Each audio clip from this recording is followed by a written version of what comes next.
തെരഞ്ഞെടുപ്പ് ഫലം വിലയിരുത്താൻ ചേർന്ന സിപിഐ തിരുവനന്തപുരം ജില്ലാ കൌൺസിൽ യോഗത്തിൽ മുഖ്യമന്ത്രിക്കും സർക്കാരിനും രൂക്ഷ വിമർശനം. മുഖ്യമന്ത്രിയുടെ ധാർഷ്ട്യവും മന്ത്രിമാരുടെ പിടിപ്പുകേടും തെരഞ്ഞെടുപ്പ് പരാജയത്തിന് പ്രധാന കാരണമായെന്നാണ് വിമർശനം. അതിരുവിട്ട ന്യൂനപക്ഷ പ്രീണനം തിരിച്ചടിയായി.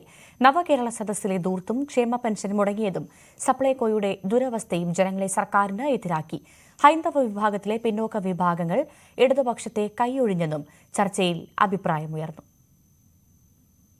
കഴിഞ്ഞയാഴ്ച ചേർന്ന ജില്ലാ എക്സിക്യൂട്ടീവിലുണ്ടായ വിമർശനങ്ങളുടെ തുടർച്ചയാണ് ഇന്നലത്തെ സിപിഐ തിരുവനന്തപുരം ജില്ലാ കൌൺസിൽ യോഗത്തിലും ഉണ്ടായത്. മുഖ്യമന്ത്രി പിണറായി വിജയനെതിരെയായിരുന്നു ഏറ്റവും അധികം വിമർശനം നേതാക്കൾ ഉന്നയിച്ചത്. തെരഞ്ഞെടുപ്പ് പരാജയത്തിലെ പ്രധാന കാരണങ്ങളിലൊന്ന് മുഖ്യമന്ത്രിയാണ്, അദ്ദേഹത്തിന്റെ സമീപനമാണ്, അദ്ദേഹത്തിന്റെ ധാർഷ്ട്യമാണ്. മുഖ്യമന്ത്രിയുടെ ധാർഷ്ട്യം നിറഞ്ഞ ഇടപെടലുകൾ ജനങ്ങളെ വെറുപ്പിച്ചു എന്ന പരാമർശം നിരവധി നേതാക്കളിൽ നിന്ന് ഉണ്ടായി. മുഖ്യമന്ത്രി മകൾക്കെതിരായ അഴിമതി ആരോപണങ്ങളും തെരഞ്ഞെടുപ്പ് പരാജയത്തിന്റെ കാരണമായി നേതാക്കൾ ചൂണ്ടിക്കാട്ടി. സർക്കാരിനെതിരെ പൊതുവിലും വിമർശനം ഉയർന്നു. മന്ത്രിമാരുടെ പ്രവർത്തനം ഒട്ടും മികച്ചതല്ല, അതിൽ സിപിഐ മന്ത്രിമാരുടെ ഭേദമില്ല. സിപിഐ മന്ത്രിമാരുടെ വകുപ്പുകളിലും മോശം പ്രവണതകളും മോശം പ്രവർത്തന രീതിയുമാണുള്ളത്. ആദ്യ പിണറായി സർക്കാരുമായി താരതമ്യം ചെയ്യുമ്പോൾ ഈ സർക്കാർ പൊതുവിൽ നിരാശാജനകമാണ്. അതാണ് തെരഞ്ഞെടുപ്പ് പരാജയത്തിലേക്ക് നയിച്ചതെന്ന് സിപിഐയുടെ ജില്ലാ കൌൺസിൽ യോഗത്തിൽ അംഗങ്ങൾ അഭിപ്രായപ്പെട്ടു.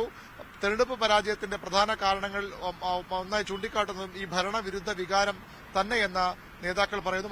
മറ്റൊരു കാരണമായി യോഗത്തിൽ ഉയർന്ന വിമർശനം ന്യൂനപക്ഷ പ്രീണനമാണ്. അതിരുവിട്ട ന്യൂനപക്ഷ പ്രീണനമാണ് എൽഡിഎഫും നടത്തുന്നത്.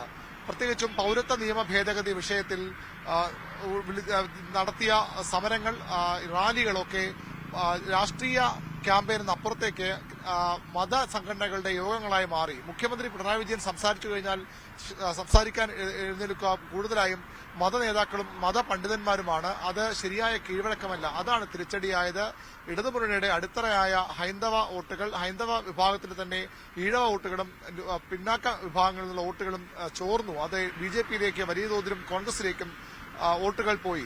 അവിടുത്താണ് തെരഞ്ഞെടുപ്പ് പരാജയത്തിന് കാരണം. തിരുവനന്തപുരത്തടക്കം പാർട്ടി വളരെ പിന്നിൽ പോകാൻ കാരണം, മുന്നണി വളരെ പിന്നിൽ പോകാൻ കാരണം ന്യൂനപക്ഷ വോട്ടുകളും തീരദേശ മേഖലയിലെ വോട്ടുകളും പൂർണ്ണമായും യുഡിഎഫിലേക്ക് പോയതുകൊണ്ടാണെന്ന വിലയിരുത്തലും യോഗത്തിലുണ്ടായി. പി സുനീറിനെ രാജ്യസഭാ സ്ഥാനാർത്ഥിയാക്കിയതും ന്യൂനപക്ഷം എന്ന പരിഗണന വെച്ചാണ്. അത് തെറ്റായ കീഴ്വഴക്കമാണെന്ന വിമർശനം സിപിഐ നേതൃത്വത്തിനെതിരെയും യോഗത്തിൽ ഉയർന്നു.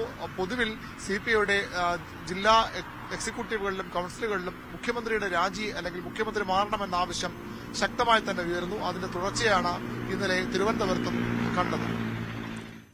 ലോക്സഭാ തെരഞ്ഞെടുപ്പ് തിരിച്ചടിയുടെ പശ്ചാത്തലത്തിൽ സർക്കാരിന്റെയും പാർട്ടിയുടെയും നയസമീപനത്തിൽ മാറ്റം വേണമെന്ന ആവശ്യം ശക്തമായിരിക്കെ 5 ദിവസം നീണ്ടുനിൽക്കുന്ന സിപിഎം നേതൃയോഗങ്ങൾക്ക് തുടക്കം. സംസ്ഥാന സെക്രട്ടേറിയറ്റ് നാളെയും തുടരും. തുടർന്ന് 3 ദിവസമാണ് സംസ്ഥാന കമ്മിറ്റി ചേരുന്നത്. ഭരണവിരുദ്ധ വികാരമല്ല തോൽവിക്ക് കാരണമെന്ന് മുഖ്യമന്ത്രി ആവർത്തിക്കുമ്പോഴും പാർട്ടി നേതൃത്വം അത് മുഖവിലേക്ക് എടുക്കുന്നില്ല. ക്ഷേമ പെൻഷൻ മുടങ്ങിയതടക്കം ജനക്ഷേമ പ്രവർത്തനങ്ങൾ തടസ്സപ്പെട്ടതും ഭരണവിരുദ്ധ വികാരം ആഞ്ഞടിച്ചതും തോൽവിക്ക് കാരണമായെന്നാണ് വിലയിരുത്തൽ. കേന്ദ്ര നേതാക്കളും യോഗത്തിൽ പങ്കെടുക്കുന്നുണ്ട്. മോദി സർക്കാരിനെതിരായ ജനവികാരം കേരളത്തിൽ യുഡിഎഫിന് കോൺഗ്രസിന് തുണയായി എന്ന് മുഖ്യമന്ത്രി പറയുമ്പോഴും അതാണ് പരാജയത്തിന്റെ പ്രധാന കാരണമെന്ന് മുഖ്യമന്ത്രി അവകാശപ്പെടുമ്പോഴും അങ്ങനെയല്ല കാര്യങ്ങൾ. സർക്കാരിനെതിരായ ഭരണവിരുദ്ധ വികാരം കൂടി ഉണ്ട് എന്ന വിലയിരുത്തലാണ് സിപിഎമ്മിന്റെ സംസ്ഥാന സെക്രട്ടറി അടക്കമുള്ളവർക്ക് ഉള്ളത്. അദ്ദേഹം അത് പലപ്പോഴും പരോക്ഷമായി പല യോഗങ്ങളിലും പല പൊതുപരിപാടികളിലും വ്യക്തമാക്കുകയും ചെയ്തു. ആ വികാരം സംസ്ഥാന നേതൃയോഗങ്ങളിലും പ്രതിഫലിക്കുമോ എന്നാണ് അറിയേണ്ടത്. ഇന്ന് സംസ്ഥാന സെക്രട്ടേറിയറ്റ് യോഗമാണ് പുരോഗമിക്കുന്നത്. നാളെയും സെക്രട്ടേറിയറ്റ് തുടരും. 3 ദിവസം സംസ്ഥാന സമിതി യോഗം ചേരുന്നുണ്ട്. തെരഞ്ഞെടുപ്പ് പരാജയത്തിന്റെ കാര്യകാരണങ്ങൾ വിശദമായി പരിശോധിക്കും. ഇഴകീറി പരാജയ കാരണങ്ങൾ പരിശോധിക്കും. വലിയ തിരിച്ചടിയാണ് ഉണ്ടായത്, അത് എന്താണ് അതിന് കാരണം എന്ന എല്ലാ വശങ്ങളും പരിശോധിക്കുമെന്ന് സിപിഎം സംസ്ഥാന സെക്രട്ടറി വ്യക്തമാക്കുമ്പോൾ പാർലമെന്റ് മണ്ഡലം കമ്മിറ്റികളിലും ജില്ലാ കമ്മിറ്റികളിലുമൊക്കെ സമാന വികാരം ഉയർന്നു വരുമ്പോൾ കേന്ദ്രത്തിനെതിരായ ജനരോഷം മാത്രമല്ല, അല്ലെങ്കിൽ കേന്ദ്രത്തിൽ മോദി മാറണം എന്നൊരു വികാരം മാത്രമല്ല, കേരളത്തിൽ ഇത്രയധികം വലിയൊരു തിരിച്ചടി ആഘാതം ഇടതുമുന്നണിക്ക് ഉണ്ടാക്കിയതെന്ന വിലയിരുത്തൽ പല തലങ്ങളിലും ഉയരുമ്പോൾ സംസ്ഥാന നേതൃയോഗങ്ങളിലും അതേ വികാരം ഉയർന്നു വരുമോ? ഭരണവിരുദ്ധ വികാരമാണെങ്കിൽ അതിന് കാരണക്കാർ ആരാണ്? സ്വാഭാവികമായും സർക്കാരിന്റെ പ്രവർത്തനം മെച്ചപ്പെട്ടതല്ല, വളരെ മോശമെന്ന വിമർശനം പല കോണുകളിൽ നിന്ന് ഉയർന്നു വരുന്നു. പാർട്ടിക്കുള്ളിലും അത്തരം വിമർശനങ്ങളുണ്ട്. അത് സിപിഎമ്മിന്റെ സംസ്ഥാന നേതൃയോഗങ്ങളും ഉയർന്നു വരുമെങ്കിൽ സ്വാഭാവികമായും തുടർഭരണത്തിന്റെ അവകാശി മുഖ്യമന്ത്രി എന്ന വിലയിരുത്തിയ പാർട്ടി അങ്ങനെ അത്തരത്തിൽ ഈ തിരിച്ചടിയുടെ കാരണക്കാരനും അതിന്റെ ഉത്തരവാദി മുഖ്യമന്ത്രി എന്ന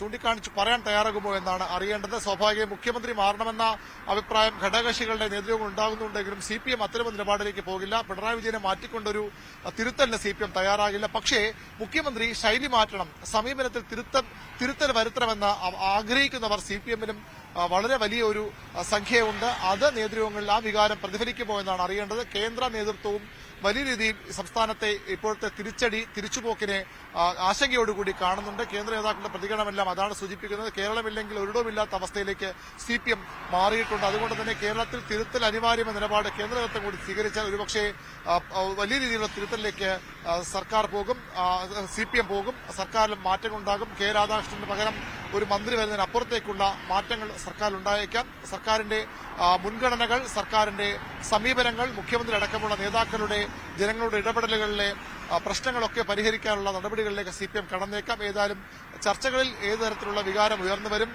താഴെത്തട്ടിലുള്ള വികാരം അതേപടി പ്രതിഫലിപ്പിക്കാൻ നേതാക്കൾ തയ്യാറാകുമോ, പ്രത്യേകിച്ച് മുഖ്യമന്ത്രിക്കെതിരെയുള്ള വിമർശനമൊക്കെ അതേ രീതിയിൽ പാർട്ടിക്കുള്ളിലുണ്ടാകുമോ എന്ന കാര്യമാണ് അറിയേണ്ടത്. ഏതായാലും 5 ദിവസങ്ങളിലായി ചേരുന്ന CPM-ന്റെ നേതൃയോഗങ്ങളിൽ ശക്തമായ വിമർശനങ്ങളും സ്വയം വിമർശനം ഉണ്ടാകുമെന്ന് തന്നെയാണ് നേതാക്കൾ സൂചിപ്പിക്കുന്നത്. അത് എത്രത്തോളം മുഖ്യമന്ത്രിക്കെതിരെ തിരിയും, മുഖ്യമന്ത്രിയുടെ പ്രവർത്തനം മാറ്റണമെന്ന ആവശ്യം ഉയരുമെന്നൊക്കെ കണ്ടു തന്നെ അറിയണം. ഏതായാലും ചരിത്രത്തിലില്ലാത്ത ഒരു തിരിച്ചടിയിലേക്ക് CPM പോകുമ്പോൾ അത് മറികടക്കാനുള്ള തന്ത്രങ്ങളും വഴികളുമാണ് ഈ നേതൃയോഗങ്ങളിൽ CPM തേടുന്നത്.